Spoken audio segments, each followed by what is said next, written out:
You're listening to the PRO Media Network. The next level in entertainment.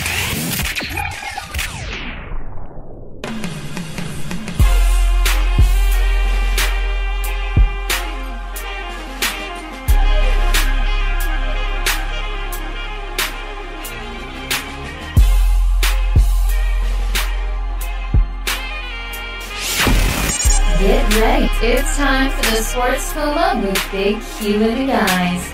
Telling you everything you need to know about the Saints, Pelicans, and a whole lot more. Welcome. You're now rocking with the Sports Coma with Big Q and the guys. And we have intense, entertaining, educating, and enlightening sports talk from your favorite sports family. I'm Big Q. We got DC chiming in tonight. What's going on, DC? It's all gravy, baby. This is podcast 281 on the Sports Coma. That's right, 281. And we're going to be recapping the Saints and Cowboys game. Okay, Saints and Cowboys game. Breakdown on this here game. Of course, it was a Thursday night matter. We got some talk we're going to do about the offense, defense on the rundown. We also got our thumbs up, thumbs down segment. We're going to talk about, as usual, interviews from both Coach Payton and Drew Brees. We also have some topics we're going to deal with as the mysterious man on the sideline topic that we're going to definitely discuss. The missed calls, including a couple helmets that were mysteriously not called. We're going to get into that today. We'll also talk about, we have the Saints injury report, the Sports Coma question of the day we're going to hit you with down the line, all on this show. So without further ado, let's get right into podcast 281 Saints and Cowboy recap in this one. So thank you for coming aboard with us, both new and established listeners. Welcome to the show today. And as always, we always want you guys to reply and give us some feedback on some of these topics and issues, especially the Sports Coma question of the day, man. That, we definitely want to hear what you think. And we're going to give you that question of the day in a little bit after we hit some of these statistics. Now, getting into the game, of course. Wait, hold up. I got one thing. Could you just hold it until I kind of get the... It's breaking news. It's real quick. Okay. You need to get the name right. We doing the wrong name for... It wasn't the Saints versus Cowboys. It was the Saints versus Jerry Jones and his wallet. I just wanted to put okay. It up. But let's go ahead. Okay. All right. Well, that definitely is the case. You know who backs that up? Cam Jordan backs that up as well. Oh, yeah. So you definitely got a point right there. Let's get right into it. Saints lose the game 13-10 to the Dallas Cowboys.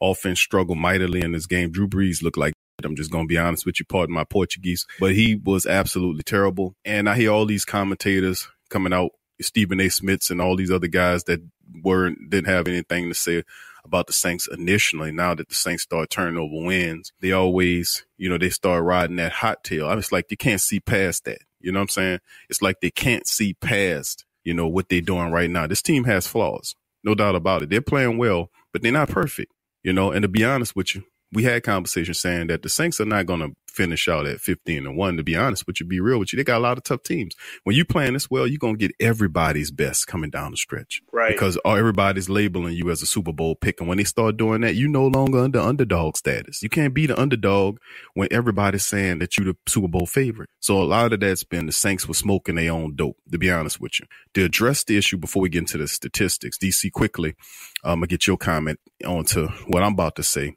Is the fact that we looked at the game and you heard what all of them were saying about, the fabulous Cowboys defense. Listen, let me give the Cowboys defense and team credit. They did a good job, but that wasn't all of them. The Saints hurt themselves in this game. Drew Brees came out in this game and he was off from the first possession before Dallas even got any pressure on him. Before Dallas even got any pressure, he was throwing the ball high. He was throwing the ball slightly behind. He was off in this game. And besides, Drew Brees in his worst day would give you at least two touchdowns. He couldn't do that in this game. Couldn't give you 2 touchdowns in this game. 2 touchdowns would have beat this damn team. So it just shows you, the fact that Drew was off. Now, they did get to him later in the game, but the first couple of possessions, Drew Brees was totally off. If he was normal Drew Brees, that was easy. He could throw 2 touchdowns in his sleep to beat this squad. But anyway, DC, quickly, what's your comment on what I just said? You're absolutely right on that issue, man. Drew Brees on a regular off day. I ain't even say normal Drew Brees, but Drew Brees, when he's regularly, you know what I'm trying to say, messing that word up, off. Yeah, I get you, Jesse. in the second half, he normally would come out and give you about 220, 250 yards, a couple of touchdowns. You know, we didn't see that in the second half, man. He was still off, and we can't let Drew Brees hang out to dry, but we do need to talk about him because everybody is pretty much acting like he did no wrong. But we also got to mention Sean Payton, and there's a lot of conspiracy theories out there saying that he threw the game. Absolutely foolish. You made a lot of it is kind of foolish, but you made a lot of assessments of how they're no longer the underdogs. I think the Saints as a team thrive as being underdogs. Absolutely. They love that role, and they love to be underdogs. So you're correct on Drew Brees. He played like hot garbage can juice. Never seen him play worse than that. But silver lining to the whole thing, this may be very good for the Saints because they immediately go back to their underdog role with a very good record still. I mean, they're 10-2. It's not the end of the world. Yeah. And it's also, week 13, maybe week 12 or week 13. I didn't look it up, but I remember it from my memory. 2009, they played the Cowboys. They lost. They lost in a dominant fashion. I think it was actually, they lost worse. It was ugly too, just like it was the other game, but the score was worse. And the Saints went on, regrouped, went on to win the Super Bowl after that. So I don't think this is anything that we need to really just get down about. And they're facing a team in Tampa Bay that everybody know ain't going nowhere. But they got an amazing pass offense. And I think they're going to get them the blues, man, in Week 14 coming up. All right, let's look at some of the statistics here of the game. First down to Cowboys, 21-14 on the Saints on first down. Total plays for the Cowboys had 66 versus 49 by the Saints. Total yards, 308 versus the Saints, 176. They had 9 drives apiece total. Yards per drive or per play. The Saints, 3.5. Dallas, almost 5 yards a play. Passing game, total 111 yards by Drew, 208 yards by the Cowboys. And then we go down to the rushing. The Cowboys total 100 yards flat on the night, rushing 65 by the Saints, averaging about, let's see here. The Saints had 19 attempts, averaging just at 3.2. Yeah. So, that's not what we do. Red zone, the Saints were 0-2 in the red zone. Totally not what we do. The Cowboys a little bit better, 1 of 5. And, of course, penalties, 5 penalties for 48 yards. Cowboys had 8 of them suckers for 80 yards. Still, they pulled it out. Saints 1 turnover, two for the Cowboys, and this one, which was 2 fumbles. And then, of course, that interception by Drew Brees in the game. So time of possession, Saints 23-07 versus the Cowboys 36-53 in the matchup. Wow. Now, that's a very telling stat right there. Before we get individual, it is, and still in all, the Saints had an opportunity to still win this game with one more play. Remember, they did opt to not to go for it on the 4th down when they could have kicked the field goal. The game would have been tied up and perhaps went in overtime. So a lot of different things could have happened here. But before we get into any of the individual breakdowns, let's see what Coach Payton and Drew Brees, right behind him, got to say about the Saints' performance against the Cowboys. Here they go. They just played with great energy. They were on the edge. Their front is a tough front to handle. You saw that all season. If you really watched a lot of tape, you'd see it. But nonetheless, though, I mean, they did a fantastic job. I know you've been aggressive on 4th down. What went into the decision to go for it that down the goal line? Went for it. No, I mean, listen, what do you do when you challenge a play and gets, no. I mean, we got the ball, the completion, and no. Well, look, number one, they were in longer yardage situations. We weren't really good on the early down. We didn't have the balance that we've had in the prior games. We struggled running the ball with any consistency. And then we didn't want to get in a one-dimensional game. So I think the common thread, without getting into or seeing any of the game tape, would be that we were behind the chains a lot. We were in 7 or more, 8 or more. We didn't make enough happen on the 1st and 2nd downs in the game. And there have been some games you play where you don't have a lot of 3rd downs because you're operating efficiently, but that wasn't the case certainly in this game. So he doesn't get really frustrated that way. He's pretty. He understands this game. We've done it long enough to know that. That it's every week takes on a new challenge. The thing is, man, we're still in a position to win it, and that's the nature of our game sometimes. Understanding the moment, how the game's unfolding. Unfortunately, we weren't able to, and we kind of go from there. And they had some big plays, getting the ball back for us, some big stops. certainly enough for us to win. And that's going to, going forward, we keep getting better on that side of the ball. I thought we had some penalties we'll clean up, but overall, wasn't enough tonight. The interception at the end, just without having seen the film of it, obviously. We're just trying to throw it away. He's under pressure, right? What did you make of the hit on Camara? I mean, I'm sure it's going to be a topic talking about after this. I was involved in the process of the rule. Listen, those are hard to call as well, and really, it's tough. Man, the guys are moving around real fast, so I haven't seen it as cleanly as you guys have. But listen, we got beat. We got beat tonight, and there'll be a number of things we could point to, but overall, we just didn't do enough as a team. No, I was trying to throw it away, actually. I was just trying to throw it at his feet and just kept it up a little bit too high. Did you all feel good where you all were at, considering? Yeah, all things considered. To still have a chance to go down and tie or win the game. So it's unfortunate because we had an opportunity. Really good pass rush team. I felt like we didn't really find a rhythm for pretty much the whole game.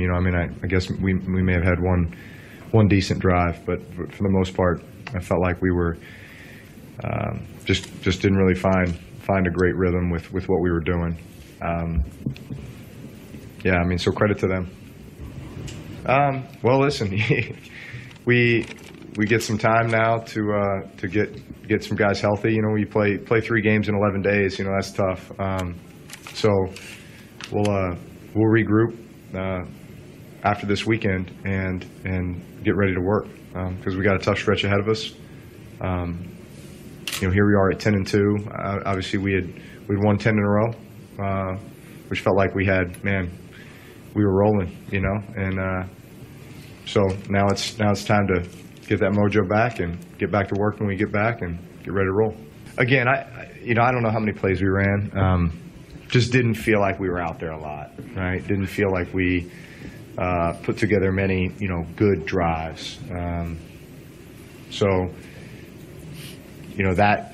That makes me feel like, there are a lot of guys that didn't get a lot of, the touches that I think we're used to and that we expect.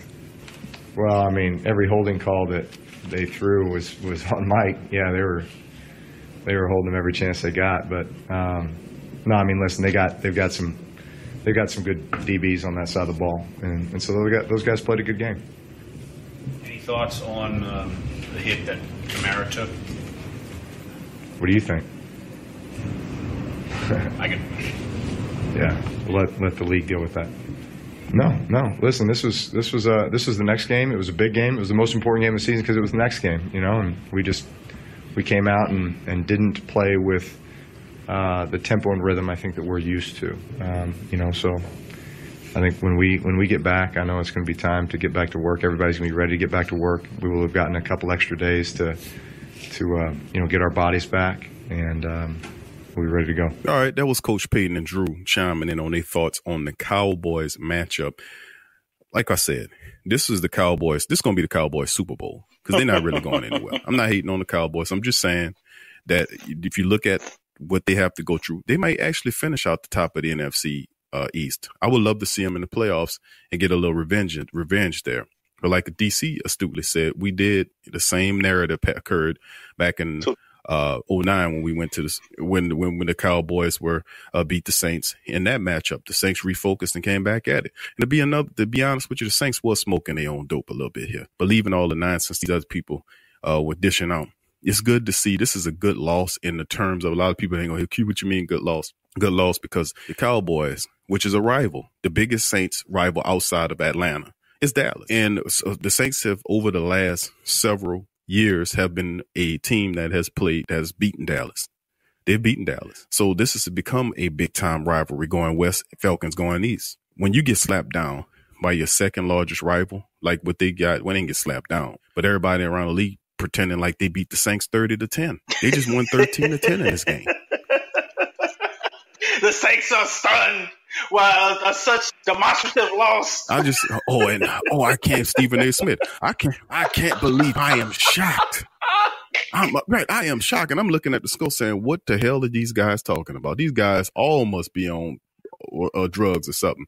13-10, and the Saints opted not to kick a field goal in the game. That could have actually tied the game up early on. Not to mention the fact that Sean Payton, his play calling was pretty vanilla in this game, and still could have won this game. Like I said, we're gonna move ahead. Big Q. Before we move ahead, just notice this: the Rams, I think, won a game. It's maybe 13-12 or something. I don't remember if it was the 49ers or the Seahawks. And everybody talked about how great the Rams were to eke out a win.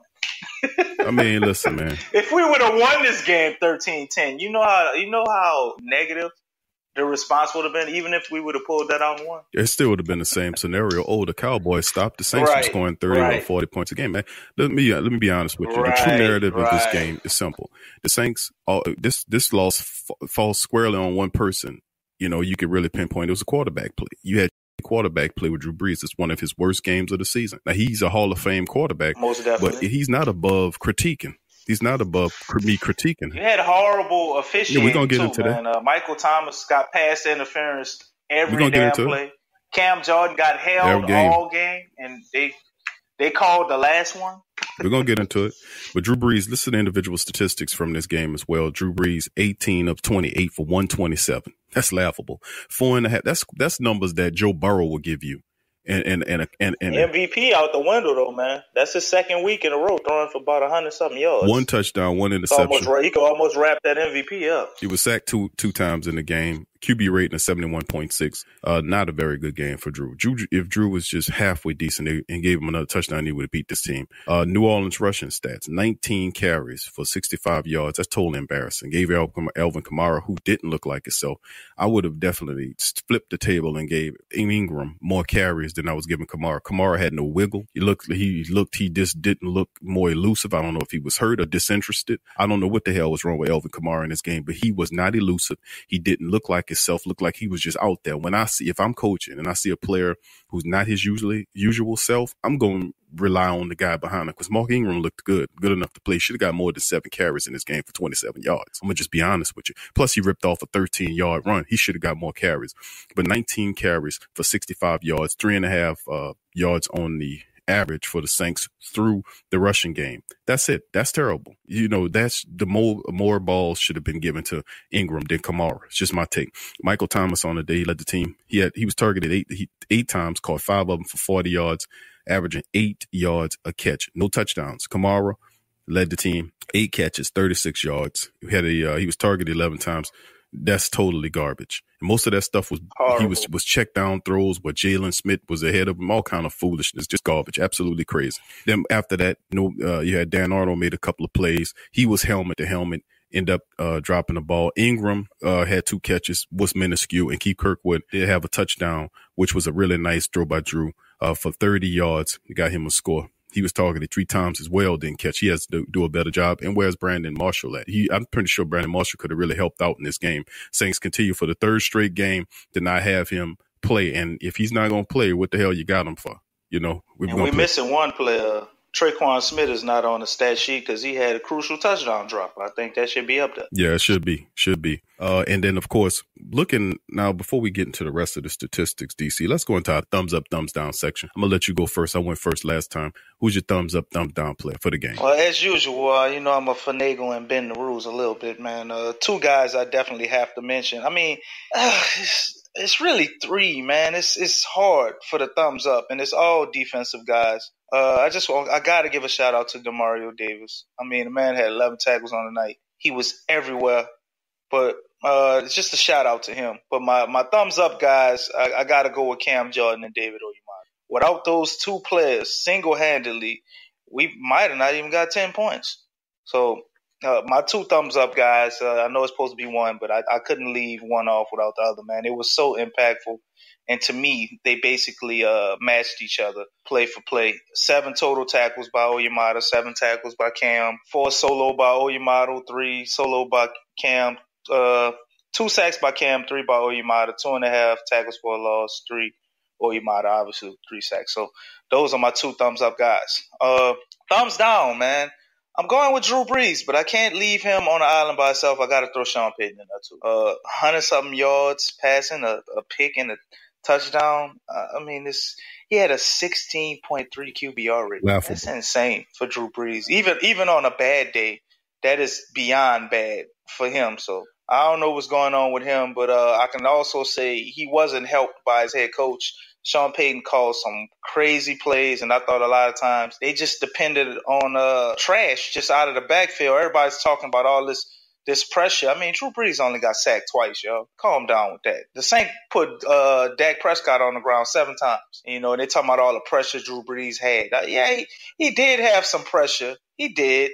And they did a good job not letting him step into the pocket up in the interior. But I've seen games where he had way more pressure than that, and he put together a way better game. So I'm not going to give him that excuse that people want to give him. And also what I will give is the play calling was horrible. I hated those draw plays up the middle after you saw how strong Dallas was coming up the middle and that our draw plays weren't working. I don't know why Sean Payton kept feeling the need to go to that, especially in crucial situations. It was mind-boggling to me. But Drew Brees is playing like so I guess maybe he didn't have a lot of faith in him at that point. And I couldn't understand why Sean Payton didn't put Taysom Hill out there, man. I mean, come on. This is the game where Taysom Hill should have got at least 10 or 11 plays. And we give him 1 play and 2 returns, which he actually got decent yards on his kick returns or whatever. So it's very mind-boggling why he wasn't on the field. Yeah, that's a very important part. We was gonna make mention of the fact that in the Saints offense struggles today, because this is totally on the offense. You know, the offense did just enough. Bushrod needed some help big time against DeMarcus Lawrence. But he did fairly well against DeMarcus Lawrence. The issue is they provided enough time for Drew Brees to go through his check downs, 1 Mississippi, 2 Mississippi, 3 Mississippi, throw the ball away. He had plenty of time to go through check downs, go through his looks and see what he needed to see to make plays. Hence the term, like you said, he was only sacked twice in the game. If it was such a defensive, he was knocked down a few times. But like I said, Drew Brees have been dealing with a lot worse than what the Cowboys did. They played fast and furious, but the Saints didn't play their customary style of offense. It's the bottom line. I'm not taking anything away from Dallas, but I just think that the Saints really hindered themselves. Part of it was Dallas, not as much as the commentators will lead you to believe, because they're trying to pump Dallas up again to make them relevant. And of course, the Saints are not going to get any love from most people except for the people down here. You don't hear them talking about that much. Even when you're the New York telecast, they're talking about the Giants struggling over the best team in the NFL or the Rams. They're trying to bump the Rams up out there because, Los Angeles market is big. There's a lot of politics involved with these owners. And remember, most of these people at the top never played they don't even know how to catch a football. Most of these people are lawyers and CPAs. They don't know a damn thing about football. They just know how to make money and use the system apparatus to make money. Of course, a lot of us don't really know too much about it unless you know football and the surrounding factors of it. Anyway, the thumbs up, thumbs down section for myself. Of course, I'm going to do the thumbs up first. Thumbs up to the entire goddamn Saints defense. That's the whole defense gets my thumbs up in this game. Like DC astutely mentioned, DeMario Davis, who every podcast, we got something good to say about DeMario Davis. Either he's first or second. Rarely is he third. He's always in the talk of the best player on the field. Without DeMario Davis, the Saints unit is not what they are. He was he is the key piece to mold them into what they are today. The stability, the anger, the aggression.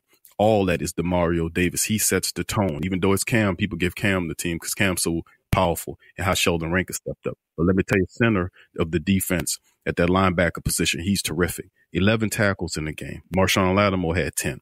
David Onyemata exploded out of nowhere with 7 of them bad boys, and he had 3 sacks in this game. Cam, big time as usual, 7 tackles, 2.5 for a loss on the tackles, and then he had 2 sacks of his own. I'm going on Eli Apple, Von Bell, had 6 tackles apiece. Then Alex Anzalone, AJ Klein had 5. Coleman had 4.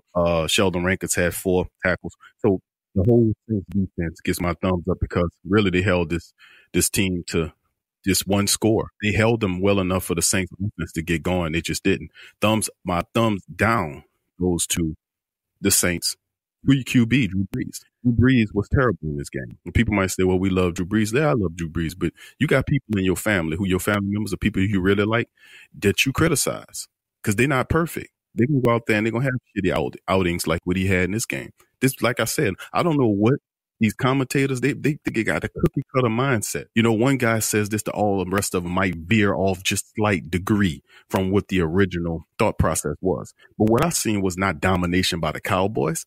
I seen the Saints quarterback struggling and the coach making very asinine play calling. You absolutely right about the drives. Him having dive plays up the middle using Alvin Kamara. If you want to do something like that, you use your power back, Mark Ingram. That's just asinine. He didn't use the 3 tight end look to run the ball in certain packages. When your fullback got hurt, use the 3 tight end. Where was that at? You know? And then of course we're gonna make mention of the fact that you had all these silly 9 calls by the officials, but they got that goddamn goal line call right when he ran and he punted it down there. They went back, looked after it, and moved it back to 20, but they missed everything else. We're gonna get into that. But anyway, that's my thumbs up. That's my thumbs up to the Saints' entire defense. Big ups to the Saints defense.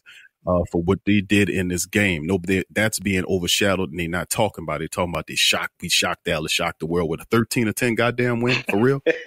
That for real? Seriously? Come on, man. Y'all get your mind right up. They talking like this was the championship when you think about it, man. So you saying this was Dallas' Super Bowl. You're accurate because that's how they talking. Like we basically are eliminated from playoff contention. That's how they talking now. It's crazy. Absolutely asinine, bro. But this is what the Saints need, man. It's going to fire them up, bro. This is going to fire them up. You know what? That's why I said I feel bad for Tampa Bay because it ain't going to be a good game for them, bro. The reality situation is you are absolutely right on that.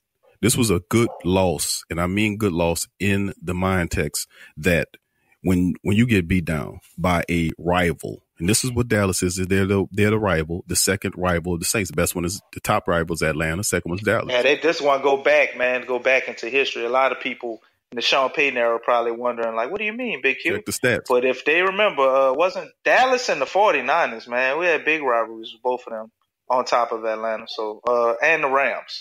That's right. Yeah, that's right. Go back in the histories. Y'all look it up before they reshuffle all of the divisions around and everything. They like Carolina is the second rivalry. Carolina up there too now, but Dallas is definitely up there. And the 49ers still. They got a sour taste in their mouth for the 49ers, too, still till this day. So when you get slapped down by a team like Dallas, who you play close every time you play them, this forces the team to kind of refocus because they were smoking their own dope. They was believing all of the telecast people telling their Super Bowl team, and that could be dangerous with everybody's feeding you all of this stuff. You got to stay grounded. It's discipline involved to be a champion. Not anybody could be a champion. It's certain key ingredients that a Super Bowl team needs to have to become a Super Bowl team. It's just not you just throw them out there. It's a certain mindset you have, and you got to be able to keep out the criticism. You could be able to get a certain amount of criticism because you use that as board material in the room to say, look how they telling you stink and you're garbage. And then when they start heaping too much praise upon you, you don't want to eat that up too much anyway, because remember, when you start getting all that stuff, then what's going to happen is every NFL team that's going to give you their best, Tampa Bay is going to come out and play better than they played the last 3 or 4 games. So with Pittsburgh, they're going to rise to the occasion to play you like you won the Super Bowl ring from the previous year. But anyway, that's our thumbs up, thumbs down. We're about to go into our first break. When we come back, we're going to finish up on our Saints topic, dealing with the mysterious man on the Saints sideline. We're going to have DC to give you his injury report. We're going to talk about the missed calls and the helmets that calls that were missed. We're going to break that down. We got the Sports Coma question of the day that we're going to hit you with. And on the other side of the break, you don't want to miss it. Listening to the Sports Coma with Big Q and the guys.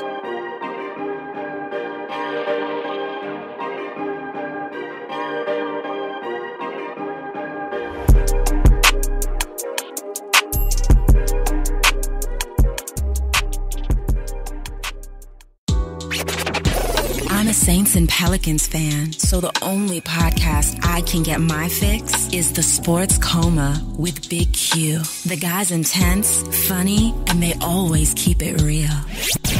Check out the Sports Coma with Big Q and the guys. What's up, sports world? It's Big Q talking at you from the PRO Media Network, letting you know that we're attempting to make things a lot simpler on our listeners and viewers of our mini podcast. So as a result, we're leasing down a lot of our shows to have their own channels for your convenience. Starting soon, shows like Ring King Boxing, LSU's Tough Tiger Talk, the Pelican Postgame Report will all have their own individual YouTube channels. So thank you for working with us during this process. Thank you for subscribing. Thank you for sharing. Thank you for commenting. Thank you for everything. Thank you for your donations and support for our platform as we continue to improve moving forward. Peace.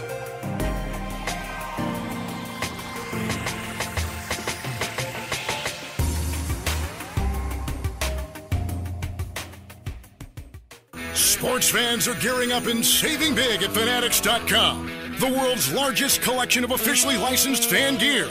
From all the leagues, teams, and players you love, unique one-of-a-kind designs exclusively by Fanatics, and autographed collectibles from today's biggest stars shipped directly to your home. Join Fanatics Rewards for free to earn fan cash on every purchase. Shop now and for a limited time, get 20% off all orders. Fanatics.com, officially licensed everything. Hit the link below and rep the black and gold today. Who that?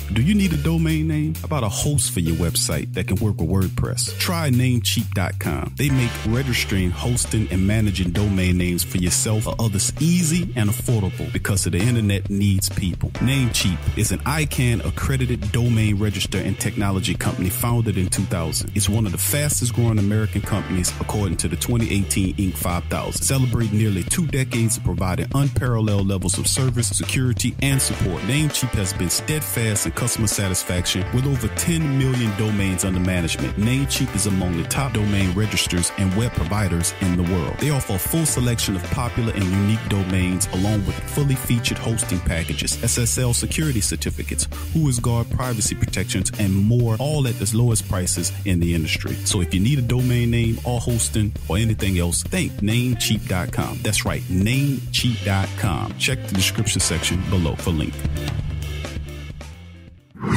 Follow the Sports Coma on Facebook, Twitter, Instagram, and YouTube.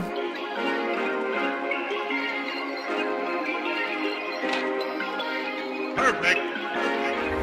You're listening to the Sports Coma with Big Q and the guys on the PRO Media Network. Welcome back to the Sports Coma with Big Q and the guys, and we recapping the Saints and Cowboys matchup. We did that in the first segment. This time around, we're going to hit you with the Sports Coma question of the day.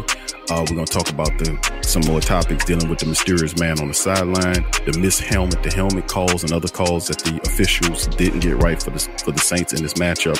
Very, very unique. DC going to hit you with the Saints injury report. We also have the Sports Coma question of the day and the replies from the previous question of the day that we're going to get into this side of the show. So without further ado, let's get right into it. Sports Coma question of the day, fam, is this one. Do you buy what the Cowboys said about the mysterious man on the sideline? Do you buy that? Do you buy it? Comment and let us know what you think about that. And remember, we're going to read the replies. We're going to read as many as we can. But what do you think about that? And for those who don't know, there was, of course, a man on the sideline. The Cowboys addressed the mystery man on the sideline dealing with the Saints. He was within a few feet of Sean Payton. He had a Dallas Cowboys shirt with a headset and a cell phone in his hand. Now, some people say, well, Q, that don't have any bearing on the game. Let me tell you something. That's why the goddamn coaches cover their mouths with their cards when they make plays. You know why? Because professional teams hire lip readers to gain an advantage over them. That's why they cover their mouth when they're talking. That's why they cover their mouth, in case you didn't know that, because they will employ such things. Belichick got caught taping his rival in the Super Bowl game, taping their practices. See, they go through these lengths. There is no level of no line to what these teams will do to gain a competitive edge over you. There's no line. So why would I not think that if such a thing occurred where this man was sitting, I don't care if he had a shirt on or not, they always will have that leverage thrown because they will do whatever it takes to win games. They will do whatever it takes. And let me read some of the story right about the Cowboys. They made a statement about the mystery man. Let's see if you buy what they're selling. Okay, now this was a tough game. Of course, it didn't help the fact that, like Cam came out with the statement, is that you play in Jerry's world, you play by Jerry's rules. Even the players know. But they'll get fined for saying stuff like that. And we'll say, well, that wasn't nothing. That's crazy. That wasn't nothing but any dig at the NFL's officials, because the NFL, if they're going to control the games, and some games they do, they're going to control it through the referees. You can't criticize them. Even when they are dead wrong, you can't criticize them. Then the NFL comes back on the back end. You can't criticize them because it's messing with the integrity of the league. We know the league don't have that much integrity. They do all kind of foul stuff. Let's keep it real. They cover up the steroids, the roid rage, and these NFL players be going on. They don't never talk about that in the media. Like, these men are using performance-enhancing drugs that's not on the ban list, but they still have the effects of the roids. See, people not going to talk to you like that about this stuff. They're going to pretend that it's all level and everything's on level. They treat us like children. Well, that don't exist. That's bull. These people here, they know what time it is. They're not going to tell you how these, like the player from the Kansas City roid rage incident with this girl. That's the side effect of the performance enhancers. Some of them banned on the list they're using. Some of them are not. They're not banned. Every year the league bans new drugs. The one that they might be using to give them a competitive advantage right now, it's not banned, but next year it will. That's why they're constantly changing the recipes on these things. You don't believe me? Check it out. Outside of that, let's get into a statement here read by what the Cowboys were talking about the mysterious man on the sideline within a few feet of Sean Payton with a cell phone and a headset with a Dallas Cowboys shirt on. Let's look what the Cowboys had to say. The Cowboys explained the issue in this way. It's a member of the game day entertainment staff. He stands next to the green hat, quote, green hat, who is the network TV person who works with the officials to coordinate TV timeouts. His job is to communicate to our internal video board people when a TV timeout is coming and how much time is left on the timeout as they come out of break. He does not stand in the team bench area. They stand just outside of the bench area of that side of the field. So it looked like he was in the bench area. He was in the bench area. The image that was tweeted shows a person very close to Sean Payton, but that doesn't necessarily mean that the person was in the bench area. Get out of here with this nonsense. The Cowboys insist that the employer would never enter the bench area toward the middle of the sideline. You know what that's called, ladies and gentlemen? That is called plausible deniability. That means that he's there, but he's not where they say he is. He's just there for timeouts. Now, if a thinking person would then ask the question, right, do we have a timeout person on their side of the field? Exactly. We don't have a guy. Have I ever seen a timeout person on the other side of any field in any game? No. That's how you know it's nonsense, people. It don't sound right, dude. I ain't never seen another team do it either. Well, let's read on and see what else they talk about. Whether the Cowboys' explanation satisfied the Saints' suspicions remains to be seen. If the Cowboys were going to be engaged in that type of spy operation, it definitely would be unusual for the guy to be wearing a polo shirt bearing the Cowboys logo. Absolutely foolish. Now, you can believe that if you want to. Some of us may be a little bit more gullible. Maybe some of us are not quite there yet. Some of us might not know all there is to be knowing about this. Some of us do. If you've been following football, their politics behind ball, and they will use whatever competitive advantage that they can on you. This is nonsense. Obvious nonsense. Do I think that the Cowboys was gaining an advantage where they listened to Sean Payton calling plays? Hell yeah, I think they were actually. And his Payton offensive schemes wasn't that bad where they could have gotten what they've gotten. But you culminate that with the fact that the officials were purposely missing him. How many, and let's just segue into that, DC, into the helmet-to-helmet calls and the bad calls that the officials made in this game. Could you honestly believe for a second that they might have missed one helmet-to-helmet call in this game? I give them that. But two calls when Jalen Smith launched himself into Alvin Kamara's helmet and he had to be immediately taken off. The Cowboys, you could not miss that. How did they miss those calls? That's the one. You can't miss that one, man. You can't miss that one. They just intentionally didn't call it, man.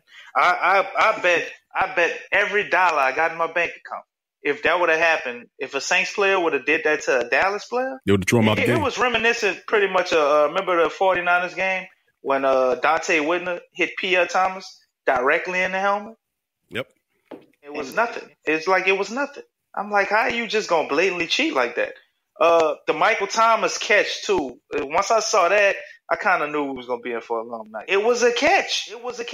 And it's, how do you say it's not? The ball didn't hit the ground. The man had the ball. He readjusted mid-catch to make sure he secured the ball. And they said it wasn't a catch. Insane, man. Insane. And then you had the numerous pass interferences on all of our receivers pretty much. But Michael Thomas, obviously, his are very blatant because he's very powerful. And the holding calls, all the holding calls they missed, man, it was just crazy, bro. It was a real crazy officiated game. And you'll look at it, well, the Saints only had 5 penalties for 40 yards. It wasn't the penalties that they called on us. Some of them were garbage too, but it was more to all the penalties they didn't call. They clearly had a green light to do whatever they want. Like Cam Jordan says, when you play in Jerry's world, you play by Jerry's rules. And they more likely will get them fined for that. I wouldn't be surprised later on next week after this week is completely over, a Monday night game over, when they start issuing out the fines, that they do issue out helmet-to-helmet fines. It was a tweet, though, so he might get away with it, maybe. Well, it was helmet-to-helmet fines will be issued out to Jalen Smith, knowing that. But that does me absolutely no good. Keep your goddamn fine if you can't make it impact the game. I don't want to hear about it. It should be in the rule book where they look at every damn thing. If it's a helmet-to-helmet hit that was an intentionally hit because Jalen Smith launched himself at Alvin Kamara's head, he should be thrown out of the game for that. But instead, they knocked Kamara out. He had to deal with light concussion issues. As DC gonna get into this injury report momentarily, and then a lot of the Cowboys people. Alvin Kamara.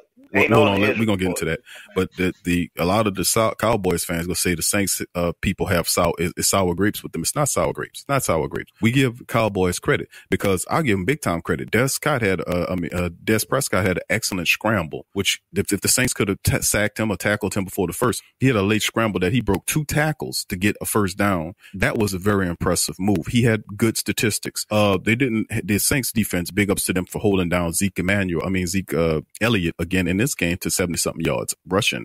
But the Cowboys offense weren't explosive. Remember, they only put up 7 points. The rest of it was field goals. And, but the reality is they did enough to keep the game going. But it's not their play that we're talking about. They did fine out, but it's just overblowing of them giving them way too much credit for stuff they happened. They'd supposedly done all this stuff and only scored 7 points as offense, and then the rest was on special teams. Come on now, let's keep it real. Then we're gonna say suspicious. No, it's not suspicious. I trust my eyes more than I trust the NFL, and I know what I'm looking at. I know when officials are holding the flags in their pockets and not throwing them. I can see that. There's no way in the NFL that a referee with all those cameras around, this is a primetime game on Thursday night, there are more cameras at that game than a regular game, that those officials didn't see helmet to helmets being committed and didn't do anything about it. It's obvious to me, like when Thomas Morstead made the punt, they kicked the punt down there and they fielded the punt right at the 1 yard line. What the NFL do, what the officials do, they went and looked at it and then say, oh, he touched it. So you mean to tell me you were that specific on a punt near the goal line for the Cowboys, but not helmet to helmet? You missed that helmet to helmet. Don't make sense. It's too inconsistent. It's too inconsistent. I don't believe you. I believe my eyes more than I believe you, NFL. So when we go beyond that, we spanned out. Of course, there were a lot of crazy things, not to mention the fact that Drew Brees was knocked down after he got rid of the ball. There was a bunch of hits on Drew Brees in the backfield by the Cowboys defense when the ball was gone. No calls were made for that. None of that. So the sensitivities involved with hitting the quarterback didn't apply to the Saints. The sensitivities involved when holding wide receivers, Mike Thomas and the rest of them, didn't go to that. We're going to talk about helmet to helmet with Alvin Kamara was obvious, but what about what happened with Dan Arnold? That guy hit him in the helmet and then it didn't get a helmet to helmet call there. So it's a bunch of crap going on here that I don't like. Plus, it's culminated by the fact that suspicious character, which is a Dallas Cowboy employee standing within 5 feet of Sean Payton with a cell phone and a mic, and then their offense struggles like they're getting the feed from the other side. And I'm not supposed to think that you would take a competitive advantage over any team. It's an NFL, for God's sake. Man, people have integrity. They would never do such things. Sure they wouldn't. Some of the people yelling about integrity. Who you gonna believe, me or your lying eyes? Let me give you a little hint. It's people that's yelling about integrity and you need to trust us. You're number one trusted source for news. Don't trust them people because you would know if they trustworthy. If they telling you they could be trusted, don't trust them. Right. Get that. Put pencil that in. Write that down. Put that on the billboard. Put that. Everybody who ever tried to tell me I needed to trust them and they were the most trustworthy was definitely lying to my ass. You better believe it. The ones always yelling about integrity, the ones that don't have it. You better believe that. Anyway, let's move on. DC, give us that fantastic injury report, if you please. All right, moving into the Saints injury report. It's actually really not that bad. You brought up Kamara, as you would think he would be on the injury report, but actually he's not. He didn't make the injury report. They did a locker room evaluation. They say they evaluated him on the sideline, and they saw he was okay. Everybody's talking about they had Alvin Kamara on the sideline sniffing, smelling salts, and he got rocked and all this. Wait a minute, you people who don't watch the Saints. Everybody who watched the Saints know we've been seeing since week 1, because I was wondering what the hell that was. Alvin Kamara keeps something in his tugs. He pulls it out during the game, even when he don't get hit, and he puts it under his nose. I don't know if it helps him breathe better, if it's something that helps with his allergies. I don't know what the hell it is, but he been doing that. Oh, yeah, but apparently everybody sees that on the sideline. So, Jalen Smith, he had a concussion, and they wonder if it was safe for him to go in the game. So he had a locker room evaluation, too. Alvin Kamara don't have concussion, so he's not on injury. But with that out the way, we're going to go to the 3 players that are new to the injury report. Everybody got it last week. you pretty much only had one guy that was definite last week. That's Tyron Armstead, and he's not showing up right now, but this is a post-game injury report, so we'll see where he's at later in the week. Because it's been about 3 games, so Tyron Armstead might be coming back against Tampa Bay, and you better believe he's going to be playing with a big-ass chip on his shoulder. But you do have Zach Line on the injury report, who had a concussion as well, or is at least being evaluated for one, so he's questionable. He probably got hit in the helmet, too, on Thursday.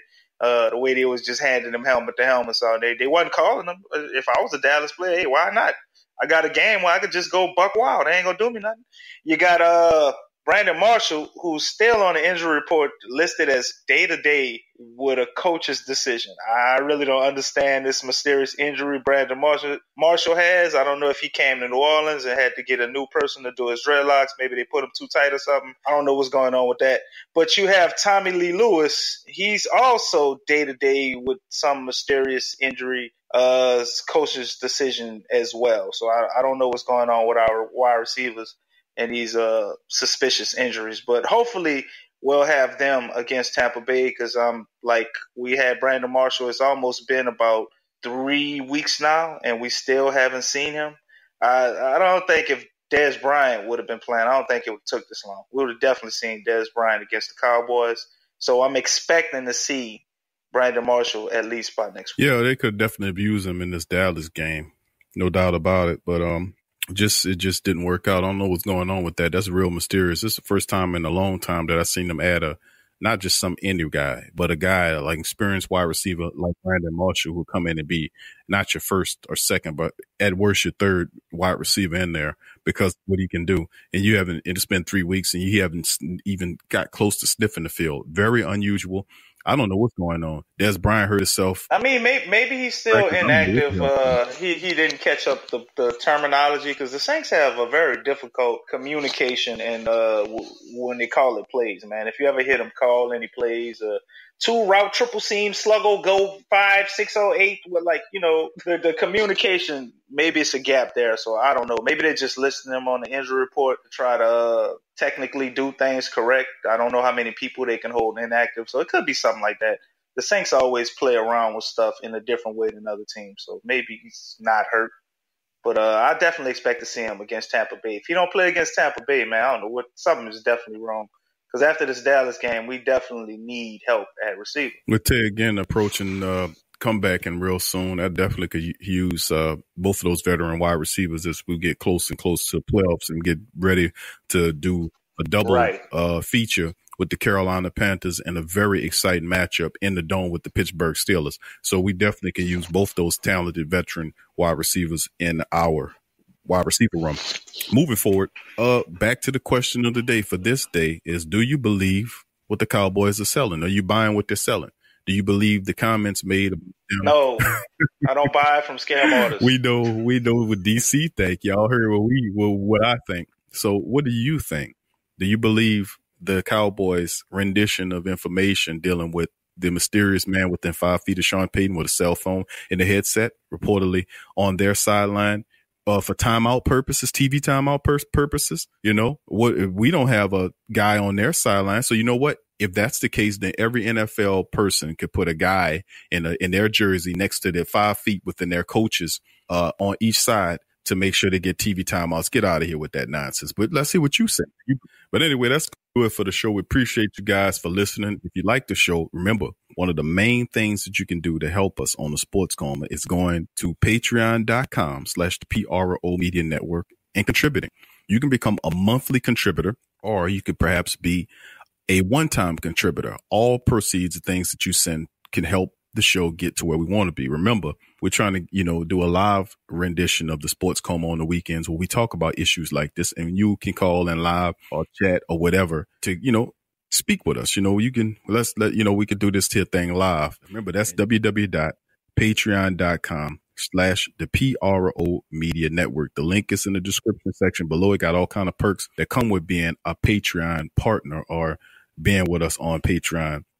Period. So keep that in mind. Also, you can go to our social media pages and join up, whether it's Twitter, Instagram, or Facebook. You can join up with the Sports Coma there, and we tweet out articles on sports related, Saints, Pelicans, stuff like that. You can get the feeds right off our link. Why go look for it? Share the show on your Facebook feeds. Like if you love Facebook, Instagram, Reddit, wherever you go to socialize, Twitter, Pinterest, share the show. You know, share it with your friends, share it with your enemies, share it with everybody, share it with your enemies, man. Make them your frenemies. And so that's what it comes down to, man. You know, also, you know, dealing with that. So sign up our social media pages and also support our sponsors here. We got some really great sponsors that's sponsoring the show.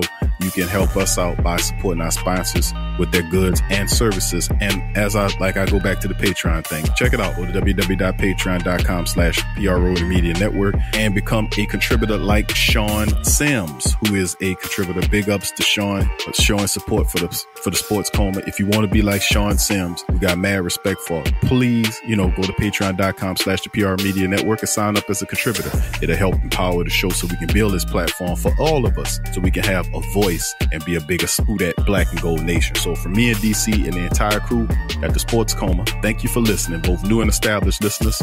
Peace.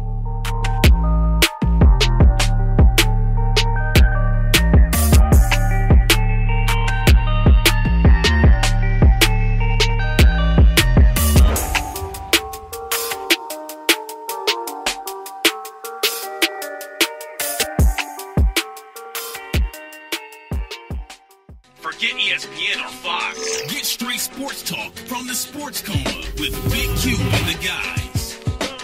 Thank you for listening to the Pro Media Network, who provides hours and hours of free edutainment to you and yours. If you are benefiting positively from our content, please donate to help us grow our platform by going to www.patreon.com/the Pro Media Network. That's www.patreon.com/the Pro Media Network, and support the true independent artists.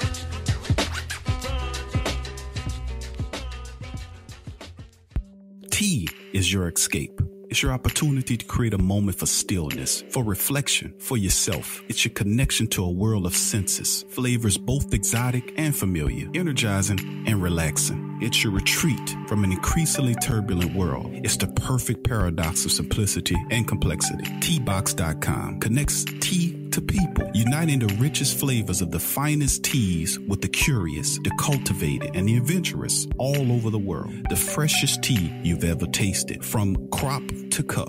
There's simply no simpler way to experience the wonderful complexity of tea. Teabox, packing up the freshness. Tea thrives on freshness, and so do they. Teabox temperature and humidity control facility ensure that tea is maintained. The teas themselves go into oblique bags with aluminum layers that protect them from excess moisture. And like with Teabox, shopping for fresh, loose leaf tea is easy because you make an informed purchase. You know exactly where your tea is coming from. So for the freshest teas in the world, check out Teabox.com. That's right, Teabox.com. Check the link in the description section below. Go to newfrog.com for all of your electronic gadget needs. Fast becoming #1 online seller of cell phone and accessories, consumer electronics, automobiles and motorcycles, home and garden items, 5D diamond painting crafts, electrical and tool supplies, computer and networking supplies, lights and lighting supplies, sports and travel items, toys and hobby supplies, apparel and accessory, mother and kid items, health and beauty items, and much, much more. Newfrog.com has up to 70% off on some products. And you can check out their weekly promotions for all the best deals. Remember, when thinking online electronics and gadgets, think New Frog. Newfrog.com. Check the link in the description section below. Vapor DNA is the absolute premier online vape store, offering an industry-leading selection of e-cigarettes, e-liquids, and accessories. Our friendly and knowledgeable customer service team is always ready to provide the best customer service experience to ensure you find what you're looking for. We guarantee our vaping gear shop products to be 100% genuine and the lowest price.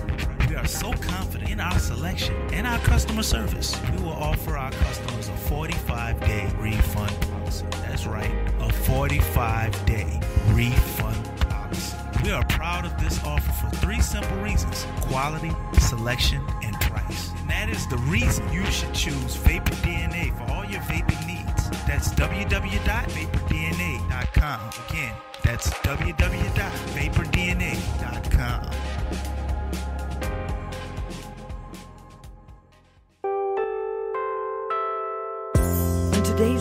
children are bombarded with negativity on television, online, and at school. Our kids need to have a positive outlook on life and the world around them. I want to share with you a valuable resource you can use to bring positivity into your child's life. It's the new book, 101 Powerful Children Affirmations, a guide to positive child self-image, from author and dad, G.J. Barabino. This is a simple guide loaded with wonderful and inspirational affirmations designed to uplift young people's spirits.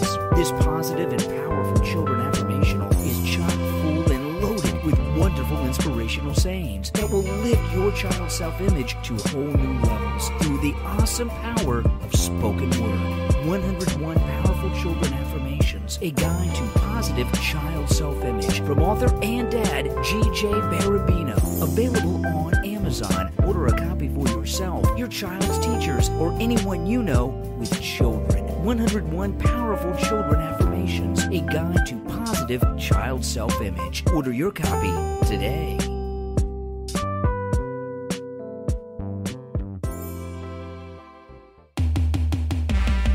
What's up, sports world? The PRO Media Network is on a mission to reach 10,000 subscribers. So besides our regular programs like the Sports Coma with Big Q and the guys, the Pelican Post Game Report, Rapid Fire TSC, and others, we will be expanding out and offering other content like movie, anime, and gaming reviews for your entertainment. So if you enjoy our content, please donate at our Patreon page. Also subscribe, comment, and share, and help the PRO Media Network reach 10,000 subs. Peace.